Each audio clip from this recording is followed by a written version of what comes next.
8:55 exactly, and we welcome to the show Dawie Roodt, Director and Chief Economist of Efficient Group, to talk to us about the Department of Social Development, who has gazetted a new green paper on comprehensive social security and retirement reform, which means that if it goes through, obviously, all South African earners will have to pay a percentage of their earnings into this fund. Dawie, morning, welcome. And what does this exactly mean?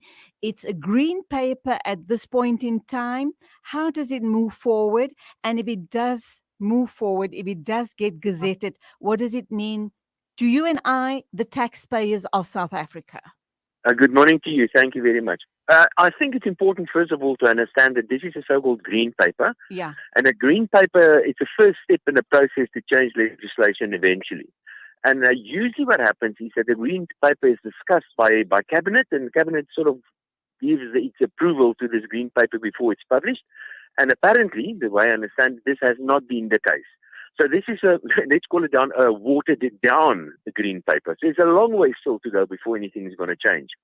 A second point that I think is important is that, and there are some silver linings in this, and one certainly is that the idea is to consolidate many of the social security systems in South Africa. Things like, for example, the child support grant and the old age grant and the unemployment insurance fund, and perhaps in future the national health insurance, all those sort of social security networks, if you like, are consolidated into one, and hopefully that will reduce the cost of the whole administration, and that also is not a bad idea. Another good idea, if I may, is that the idea is to get South Africans to save more for retirement, and some of this will be compulsory savings as well. So that's more or less the good news. The bad news is that we will all be forced into this, and the bad news is also that the idea is to establish a so-called basic income grant, another grant, and somebody needs to pay for that, and that's you and I.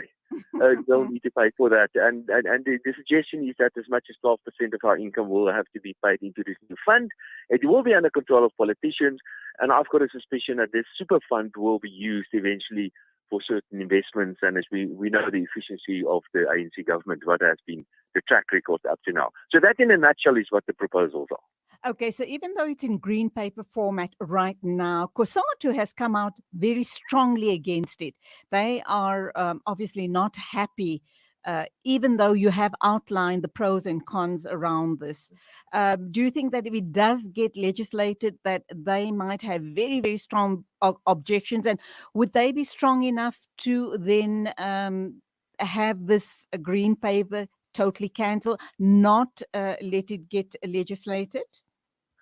Yeah, remember that some of these ideas have been discussed at Netlab as well, and apparently this came as a complete surprise to the members of Netlab because there was not even complete agreement on what should be in this new green paper. Corsair, as you pointed out correctly, is also, well, indirectly a member of Netlab, and they are against this primarily because they do not want further increases in taxes. But I've got a suspicion they're very much happy with the idea of the introduction of a basic income grant. They just don't want to pay for that. So because Corsair is such an important role player in the tripartite alliance, I don't think this thing is going to fly. This guy is not going to fly because Corsair will oppose any form of tax increases on their members. But I'm pretty sure if you suggest that there will be tax increases on the so-called rich, on the capitalists, then perhaps Corsair will be in favor of these changes. What about self-employed individuals? Let's just assume it does go through, it does get legislated. What's the impact, or how are they going to tax self-employed individuals and perhaps even informal workers? Yeah, well, there are many, many questions about this. And part of the suggestion is that SARS will be included in administration of this. And again, I think that's perhaps not a bad idea. And we can work with what economists quite often call a so-called negative income tax. So SARS will basically police the whole system and contribute to the administration of the whole system. And as I pay taxes, of course, they will deduct my taxes. But slowly, as my income falls, for example, that will move into something else, some sort of grant to me. So I think that will be part of the answer. But there's a lot of uncertainty on how everything will be implemented. But my suspicion is that if the plans as they stand now are implemented, then SARS will be part of part of this whole process. Does this not also mean, Dawie, that higher income workers are expected also to then contribute to a private sector pension fund Yes. on top of this 12% that government is proposing in this green paper? Okay, there are two answers to that. The one is that there are proposals to change private sector saving industry as well, to rationalize that, to make it, to get fewer players in that as well. And there's a lot of uncertainty as that as well. But you're absolutely right. So the idea is for people to contribute to the super fund.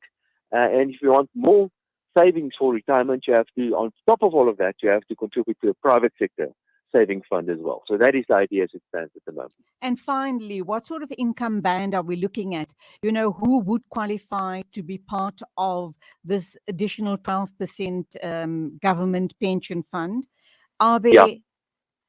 Carry the on. idea is, like I've mentioned, is that there should be a so-called basic income grant. That's a grant to everybody in South Africa, and that means that you don't need an income whatsoever. In fact, that is the requirement, perhaps, that everybody gets an income, gets some sort of grant, whether you get an income or not. But it seems to me as if the income category cap is set at around 250,000 rand per year, around about there. 12% of that then will be transferred to this new fund. And if you earn something more than that, then that will be limited to a certain couple of thousand rand per month. I'm not exactly sure what the amount is. So there is a cut off, and the cut off per income is roughly about 250,000 rand income per year. And if you earn below that amount, you're out of this loop completely. No. You still contribute if you earn below that, but percentage-wise, you reach a maximum of 12%. That's a suggestion at roughly about 250,000. But if your income is less than that, then gradually you will contribute a smaller percentage of your income to this fund. And that's where we leave it. Not good news, but we will try and monitor this going forward. Dawie Roodt, Director and Chief Economist of Efficient Group, thank you indeed. My pleasure. Thank you. The good and the bad times will be left.